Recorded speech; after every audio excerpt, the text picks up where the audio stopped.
shadow banning. It's something we've all heard about. It's something that we've wondered about. Some people say that's complete BS. Some people say my account has been shadow banned.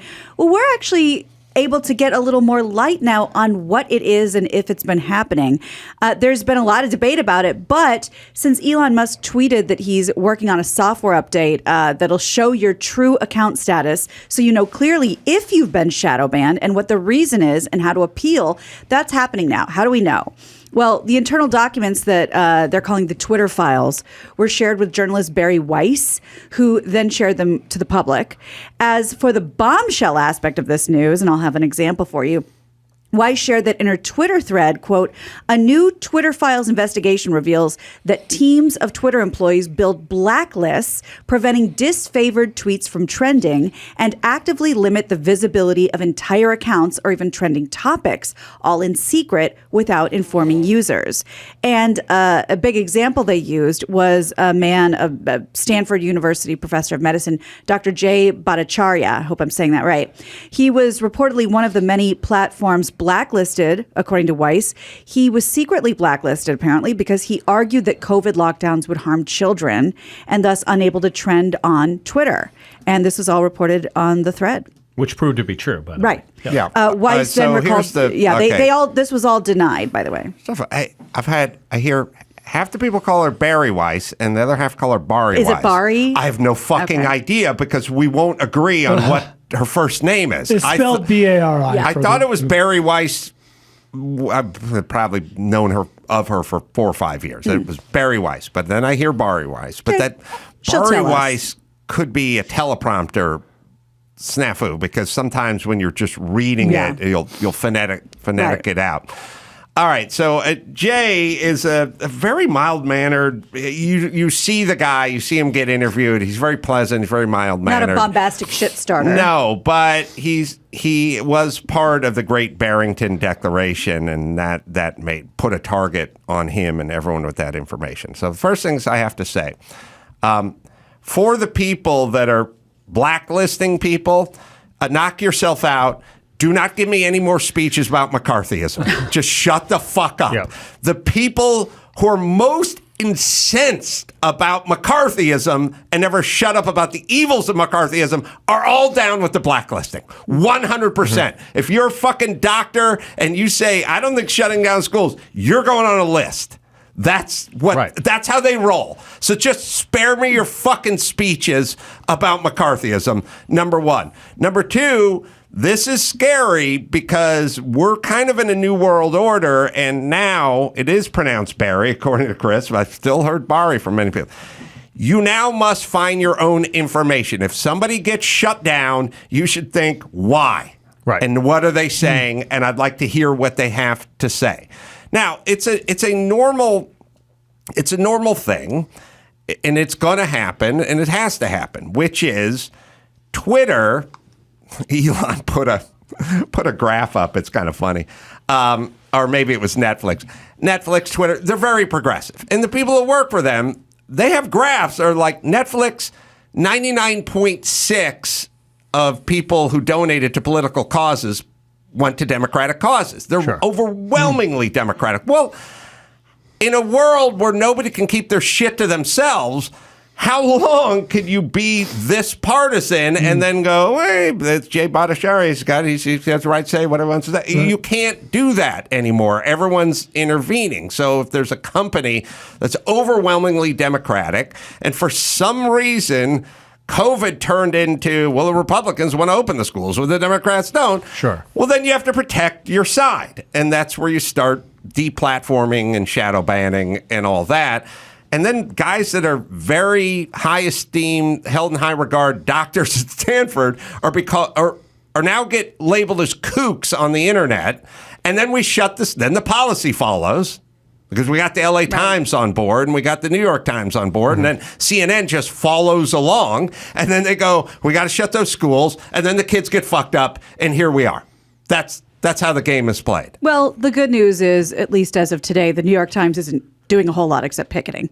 Oh, that's good. Over almost 1,500 of their employees are out front. So now you have 8 million people in Los Angeles having to think for themselves. That's right. Yeah.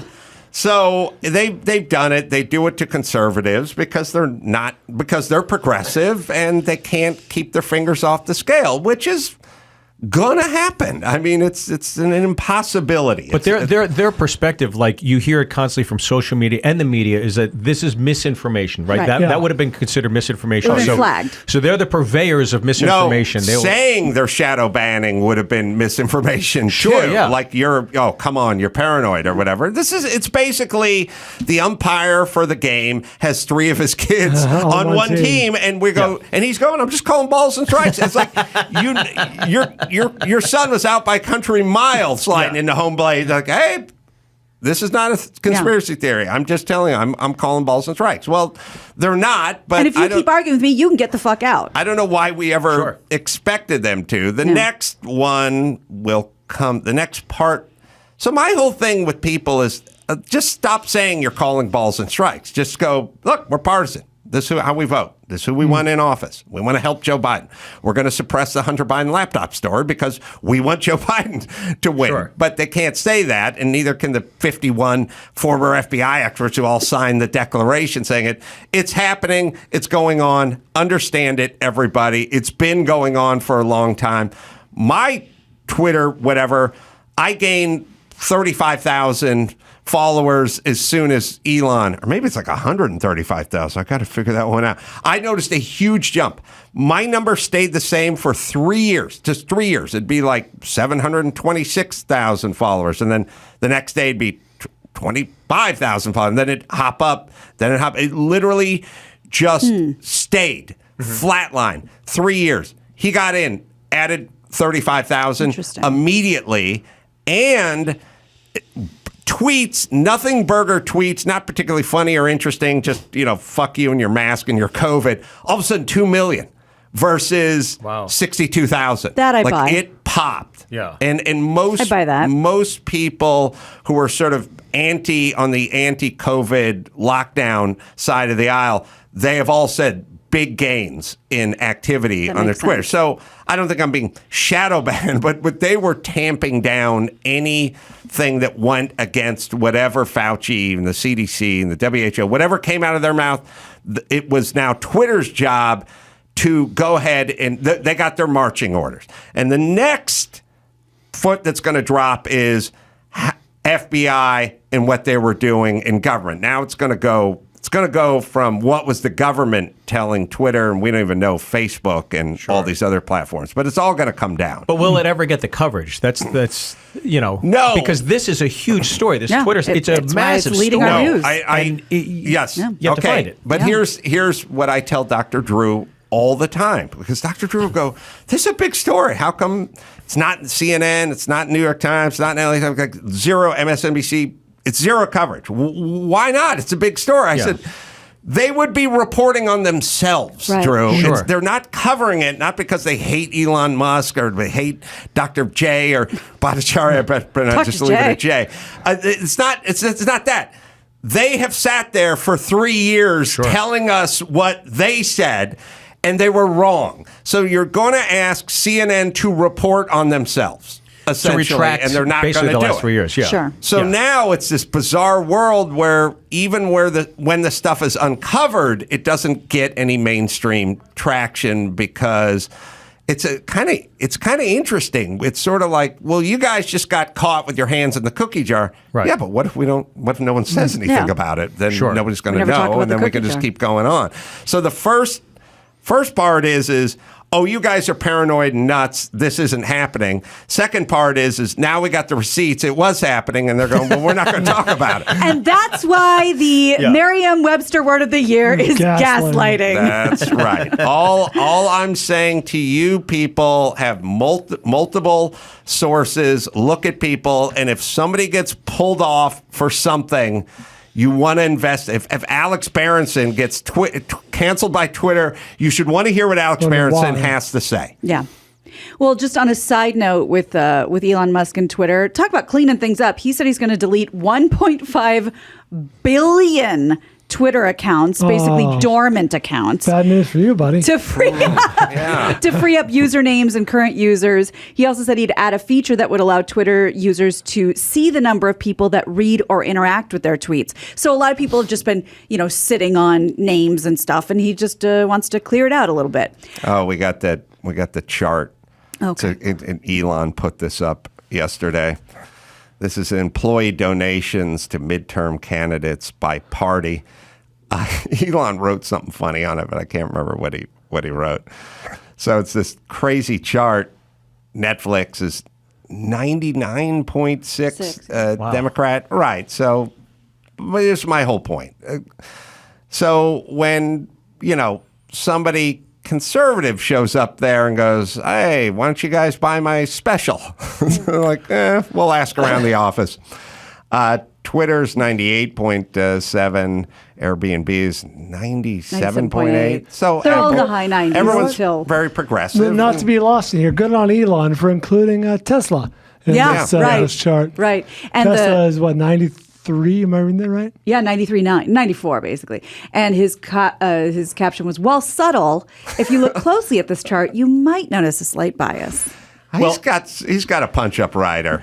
He's got somebody. Yeah. He's got somebody. Ever since the sink fiasco. Yes. That's right. I'll tell you, my special, not to drive it back, Please. but based off of this, the whole point was doing like this late night talk show. All of them skew left. All the political satirists are all left. They really punch hard on the right, sometimes with a little more violent vitriol that even I as a comedian think is necessary. And so I was like, all right, my goal is to do a special under the banner of a late night talk show, but be like Carson, a little more centrist and hit both sides equally as hard. And when I got my notes session back, all the notes were exactly what you would think. Anything that skewed left, anything that skewed progressive, anything that skewed slightly offensive to someone on the left side of the aisle, all got axed, and it was literally said without being said. You do this or find a new home. Wow. It's like, okay, well, I guess we'll make these sacrifices. That's why I kept like the jokes from the first cut, and I've been posting the jokes that got banned. And maybe down the line I'll read the notes. I mean, they're absolutely hilarious, and I know who's doing it. It's young kids that are obviously registered Democrats that are offended by this stuff. It's not and those their are things job they got the to boot. censor your jokes. You would think. Yeah. You would think this day and age, but no, there's still that. Well, the problem is if you say, I disagree with this side or I disagree with that side, then you have no business censoring or shadow banning or doing the Lord's work, essentially. But when you start calling people dangerous and Hitlerian, then you're sort of obligated to shadow ban. You know what I mean? So if you go, the Great Barrington Declaration has this opinion and Dr. Fauci has that opinion, you go, all right, no shadow banning. But they don't do that. They go, these guys are dangerous. They're going to get people killed. Sure. Everything that they disagree with immediately goes to danger. And so once you go to danger, now you're in the French Resistance and you got a bunch of Nazis and you've got a shadow ban. I mean, you would be a lesser citizen if you didn't jump to action. So the first part of the game is calling every idea you disagree with is dangerous. Sure. And then you work in some minorities and that's oppressing and you go full Jane Fonda fucking fruitcake over there and you go women, minorities, environment, whatever. Now it's super dangerous. Now we can start McCarthyism. Right. That's the point I was going to make earlier, which is even if we're to be extremely kind and assume that this was done under virtuous intent, like they meant well, you just have to acknowledge this is a form of McCarthyism. I mean, it's not the same thing, but it falls on the same side of that, But we don't need babysitters. We don't need the media dictating to us what you can or should not be exposed to. It's like, no, we're all grown up. Let us figure it out. Let us make our own decisions up. It's not for you to be the purveyor of information if you're truly objective, which they all say they are, right? We know they're cheerleaders on both sides, but it's just getting out of hand. That's a slippery, not slippery slope. That begs the question then: where does Twitter fall on the obligation to be neutral. They're a private company, but Sure. they're also not publishing, but you know what I mean? They're a platform, they're a But I think we're publisher. figuring it out now because Elon, I think, is skewing right, and now the media is really coming after him. I mean, just a few years ago, he's this incredible innovator, one of the great minds of our generation, and now he's the worst thing that's ever happened. So you're seeing the media turn on one of its own, I guess, Twitter being a celebrated hero who now is, getting it a little bit. because he has an opinion that differs with It's interesting. the coasts. Yeah. Yeah, I think the problem is, well, we'll find out soon, and we already know, the government's getting involved with Twitter. That's now they're doing the government's bidding, and now there are issues. And then there's also how they're classified by the government. If you're the town square, then, and I can't remember what the bill was or what heading you fall under, but they're sort of passing themselves off as a town square, but they're not. They're partisan. And then you have to kind of say, well, what would be considered a donation, a political donation? I mean, what they did for Joe Biden 2 weeks before the election and Hunter Biden's laptop, I don't know you could put a price on what they did for that. You couldn't buy that many TV ads in 2 weeks. Sure. So now you're kind of going, well, should this be considered a political donation at some point? All right, what else you got, Gina Graham? Well, I'm glad we're talking about conspiracy theories that aren't really conspiracy theories, and you bet I'm going to bring this up to Vinny. Newly released documents show an influential group that helped shape U.S. food policy has financial ties to the world's largest junk food companies and has been controlled by former industry employees who've worked for Monsanto. This is from The Guardian. It reports that the documents reveal the Academy of Nutrition, which sounds like a beacon we should follow, and Dietetics has a record of quid pro quos with a range of food giants, owns stock in ultra-processed food companies, and has received millions in contributions from soda, candy, junk food companies, all linked, of course, to diabetes and heart disease and obesity and health problems. I don't get whether it's a corporation or just whoever. Why would you give politicians or groups money if you didn't get anything in return? Yeah. You would stop What's the immediately. point? You would never do it. The LA Unified School District gives politicians money so they can get shit from them. Right. And then we're kind of caught in between. I don't even know why this is even a thing. Like we wouldn't accept it in any other, at a casino or at a sporting event or something. Like, I'm just going to go pay the referee because I do corner the other guy. Everybody hang but I'm tight. just going to pay. And those of you who suggest that him taking my money would in any way stop him from doing his job, it's like, we just have to stop it because this is all that happened. Yeah. It could be defense contractors. Sure. I mean, it's like these people, like, well, I'm a retired congressman and now I'm working for Raytheon and I'm up on the hill. Sure. And it's like, well, it's such a fucked up system. The problem is the people who benefit from the system are now tasked with changing the system, but I don't think that's going to happen. But all we get is shit information because these people are working. I mean, God knows what big pharma and COVID, God knows when all that shit comes out. And we just hang out going, what do we do? Oh, you take a shot every day. And it's like, who's the Pfizer's making the shot? Well, who's cutting that deal? It's like, this is all... It's like a new world order where you have to ignore everything you hear and then just go look for 10 other alternative sources. Yeah, and of course, when I sent this story to Vinny today, the first thing I got back is, where have I heard this before? How is it that an idiot like me knew this 25 years ago and it's only being reported on now? And I have an answer to that. And just to sort of put a finer point on it, this corporation, this dietetic, whatever, lobbies Congress and provides information to over 110,000 U.S. dietitians. And the dietitians are the people who are dispersed to help us understand what to eat and what not to eat. They've tried to do deals with Subway sandwiches. They've tried to do deals with Mars Bar, Candy Corporation. Well, how are they not shadow banned? That's the whole point of this. They got Pediasure right into pediatricians' offices for the kids because they had money invested in pediatrics. How about sure. doctors that used to be taken on golf vacations Hawaii. and stuff? Like, of course. Yeah. But SEC, FDA, it's always like these things where the government comes in, there's corruption, and then what happens is they end up saying, oh, independently investigate it yourself. Yeah, and right. then if I killed somebody, it's like the cops show up at my house, like, guys, I'm gonna investigate this. I'll let it's you like, know what I find. That's what's happening. Absolutely. So yeah, companies like Nestle and PepsiCo and Hershey and Kellogg's and General Mills, all contributions from companies like that. Now, why are we hearing about this? Interesting. As to why we even know about this scandal, which is frankly from a few years ago, like 2014, 2015, the documents only surfaced because the former Academy president, who works for a public school district in Georgia, used her school email for Academy business, which meant that the communication was subject to the Freedom of Information Act. So if she would have used her private email, we'd still never know. Can I just a little Thank God people are dumb. Yeah. tip to? Yeah, it's a weird time we're living in. I think about it all the time, which is we communicate solely through text and emails now, so there's just a paper trail for You got the everything.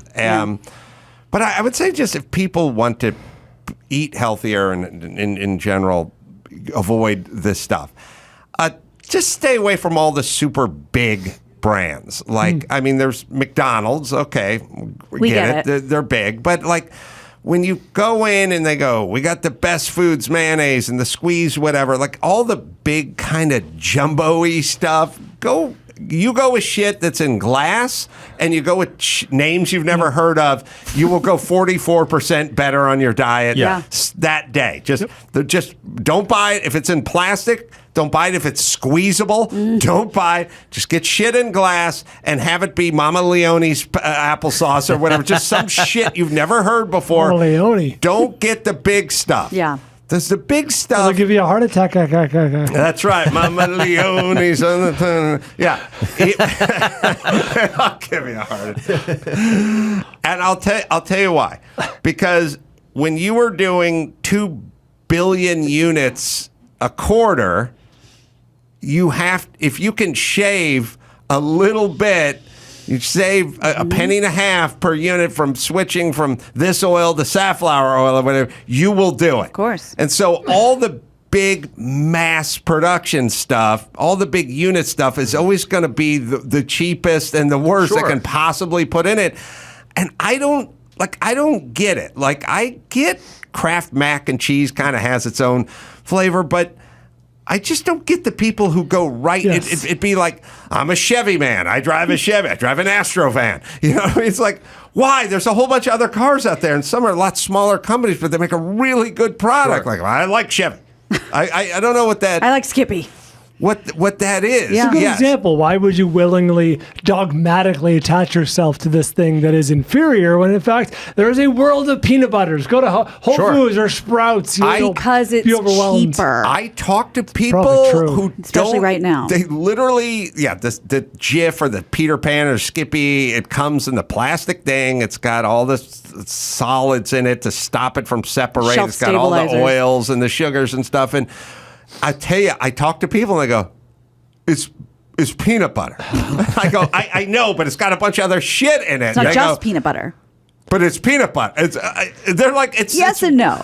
It's fucking weird. But think about like during COVID and everything, like it's affecting America more than it is any other country. And you just read the tea leaves. It's like, oh, because we're fat, because we're obese, because we're fat. And the media had an opportunity to say to this country, hey, you guys are fat slobs, so get on the treadmill. Let's all eat healthy. But they couldn't do it, and they wouldn't do it because it would be offensive to a sect of the community. And I was just like, just stop with the feelings. Get to the nitty-gritty. We're a bunch of fat pieces of shit. We need to get ourselves back on track. You telling your grandfather to go to the dentist because he has an infected molar, is that shaming? Exactly, yeah. How's that shaming? Yeah. Like, you go, like, you know, the wife tells the husband, hey, stop smoking. It's not good for you. You know, is that shaming or is that a wife kind But of? like Southwest, you can get the extra seatbelt now. You can get the extra seat. You can get this extender. It's like, no, don't sell it. Like, do something about it. You can't fly now because you ate. You don't need a 64-ounce Dr. Pepper and eat a whole bag of Cool Ranch Doritos on top of that cupcakes and a slab of ribs. It's like, that's not normal, guys. It does sound good. I did fly Southwest flight like 12 years ago where it was what a godsend. Somebody in the back asked for the extendo belt. Oh, yeah. And there was another guy like 4 seats away and he went, oh yeah, I'll grab one too.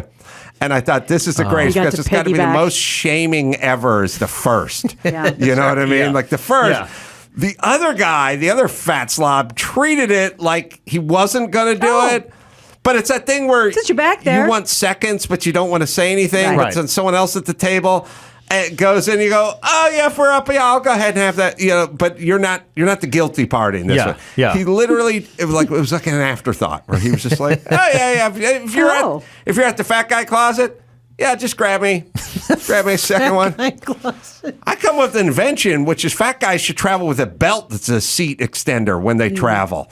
You know what I mean? The belt extender, you just no shame, just whip that thing out. I'm surprised it's not in a Carrot Top bit right now. You know, it's too just funny right to there, be a Carrot Top bit. I love the man dearly, but it's too good.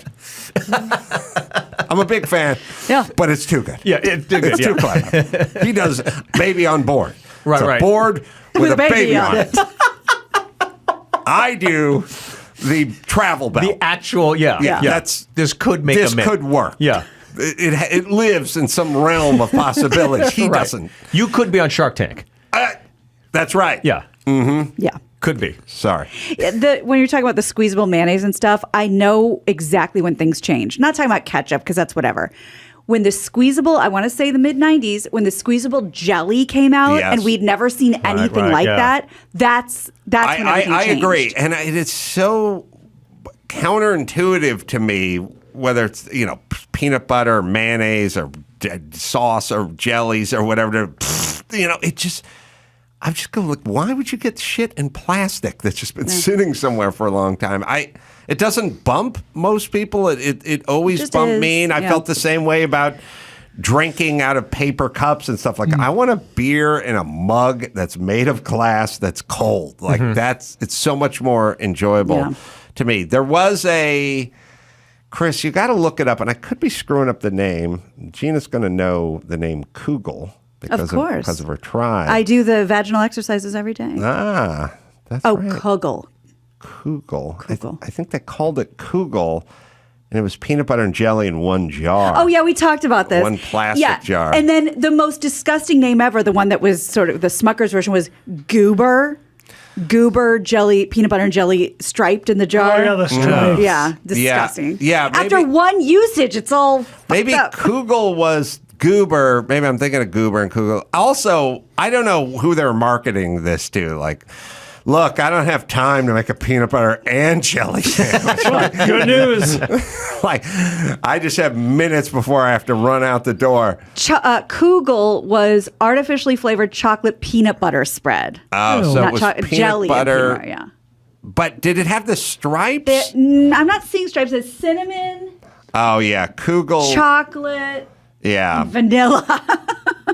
Yeah. This is sort of like a poor man's Nutella. very beginning of us making a nation of fat asses is when Kugel came out. Right. And then what was your one called? Goober? Goober. It was by Smucker's. It was, that name just is, ugh. Yeah. Goober, peanut butter and jelly stripe in the jar. Yeah. Not good. Very 90s. Speaking of airplanes, I did sit next to a woman who was in charge of Goobers and Raisinets many years ago. It's in one of my books. We had a long flight together. She worked for the Mounds company or the Mars company or something. And this is when I lost all faith. This is when I was done with society. And it's been about 15 years now. You got onto that flight a hopeful man. I was, I had innocence and the joy of a child. Sure. And I sat next to this witch, and I was like, Goobers, Raisinets, what's the sales ratio? Right. She's about 10 to 1.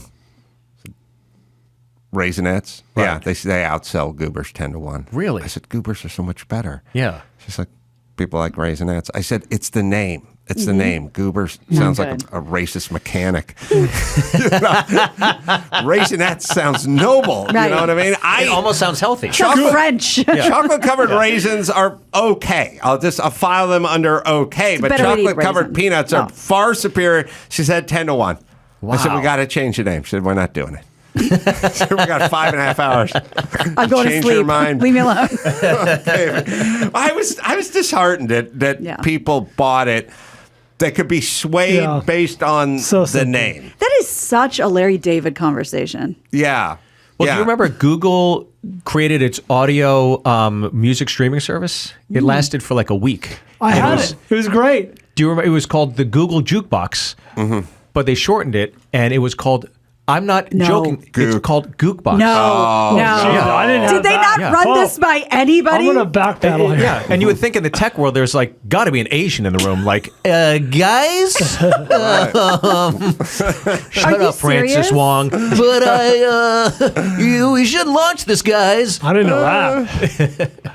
Wow. Yeah, it's correct. Store and play music in Gmail. Gookbox. Gookbox. Yeah. Nah, they should have done the math. Oh, okay.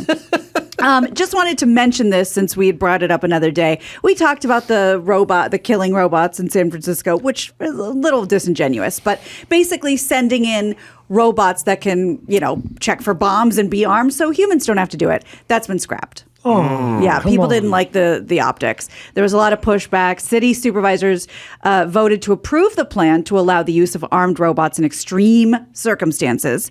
The police robots would have been equipped with explosive devices that could have been used to incapacitate armed suspects in a very, very, only in very dangerous situations. This may not fly with the San Francisco City Council, but they put to death many stray dogs every year, right? Oh, boy. Can we just strap the bomb to them? And we're spending taxpayer money to put them to death. They could die heroically. Already, they could give back to the community When you they put it like formerly that. shat in.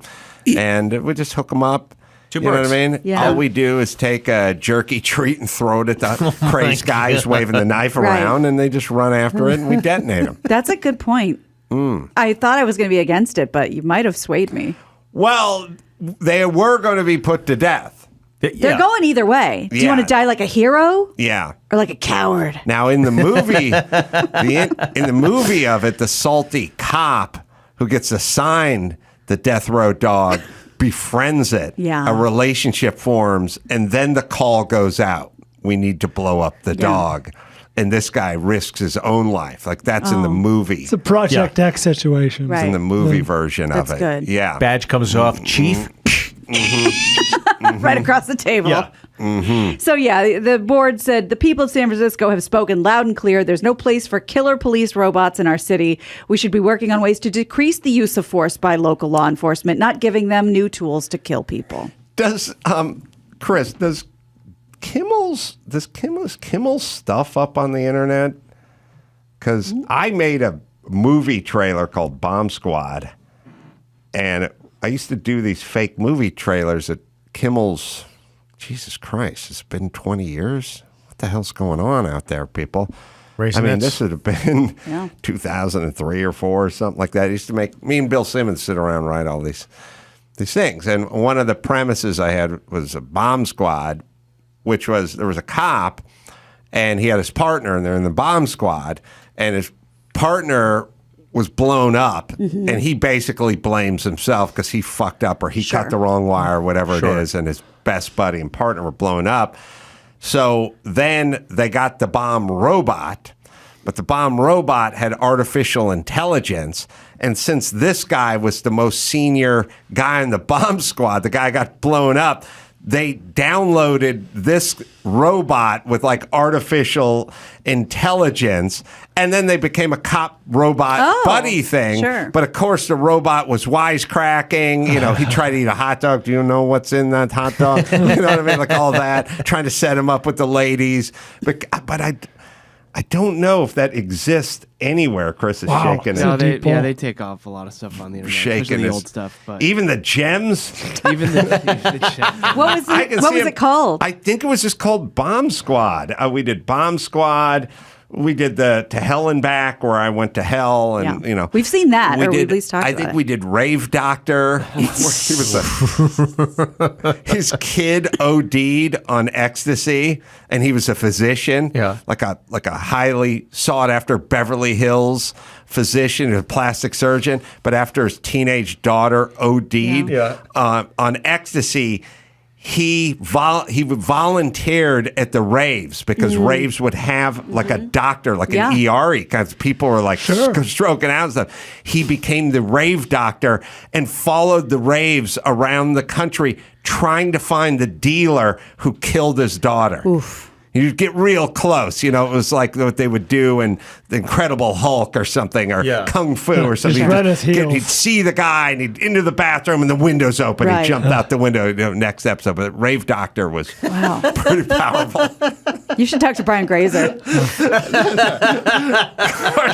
This film is for nobody. Of course, there was H. Butler. I mean, the list. H. Butler is brilliant. It's brilliant. The list goes on and on. Maybe there's some Reddit thing or something that discusses any of that stuff. I don't think we're going to see footage. No discussion. I'm not even finding. Shadow ban. Like it didn't happen. It's a legacy I'm trying to leave my kids. I know. AIDS Butler. H. Butler is amazing, actually. Rave Doctor, Bomb Squad, Navigating. I mean, all the hits. Yeah. The hits. Pedophile. Oh, I mean, me and Bill Simmons had 25 minutes on that. Yeah. Pedophile, where they're on an island. Gay eye. Gay eye. I forgot about Gay eye. Okay. I mean, okay. I'm not going to do the entire pedophile, but it's a plane filled with Cub Scouts that goes down on a penal colony outside of French Guyana, where they send the pedophiles. Yeah. Steve's in. Are you in?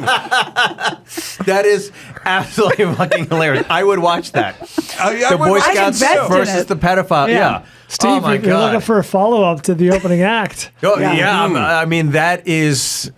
I don't even know Gay Eye, but I'm in on that. Yeah, that sounds hilarious. amazing. But pedophile, I think that is absolutely hilarious. It starts with the dad. Yeah. And the dad is saying to the 16-year-old son, now we're going to the Eagle Scout Jamboree. And he's like, Dad, I'm not even about that anymore. Like, I want to dye my hair green and get a piercing. And he's like, son. But you earned all those badges. You've got to see it through. And he's like, this is my last Jamboree. All right. After this, I go full punk. He's like, okay, son. So he's got the guy, and he doesn't want to go, and it's somewhere. We'll just make it somewhere in Florida or something like that, where there's some ocean or whatever. And of course, once they crash land, Dad dies. He's on the plane too. The pilot dies. Right. And now it's up to the would-be punk guy. He falls back on all his training, thinks about all his merit badges. Yeah. You know what I mean? Snaps. It's just all the training, the Fire Eagle Scout making, training. trapping, everything. Yeah, it just comes in. And by the way, on Pedophile, there's different groups. You know what I mean? Oh, the tribes. So it's like the Warriors. There's He's different, got right? This poor kid. You got the power bottoms on the east end of the island. You know what I mean? They're not all on the same page. The bears up north. I fashioned this butt plug out of a mushroom, and now no one can enter. Right. Good. Yes. Good. That's right. It's strong. It writes itself. Yeah. It did. It really does. It does. It's really good. All right. Should we bring it home? Please. I'm Gina Grad, and that's the news. We're a bunch of fat pieces of shit. We need to get ourselves back on track. Gina. That was the news with Gina Grad. All right. Steve got live shows, by the way, coming up Houston, Texas at the Improv, December 15th through the 17th, and Brookfield, Wisconsin, Milwaukee Improv. That's coming up December 29th to the 31st for all the dates and the special, which is really funny and super. Thank you for posting about it, by the way. Thank you so much. Super innovative. SteveByrneLive.com. I'm going to be at the Rialto Theater this Thursday in Tucson, so you can come out and say hi. And then we're all going to be at the Improv in Tempe. That'll be this Friday and Saturday. Just go to Carolla.com for all the live shows and Working Blue with John Popper. That's going to be a hell of a weekend as well. And until next time, the Sound Carolla for Steve Byrne and Gina Grad and Bob Bryan saying, Mahala.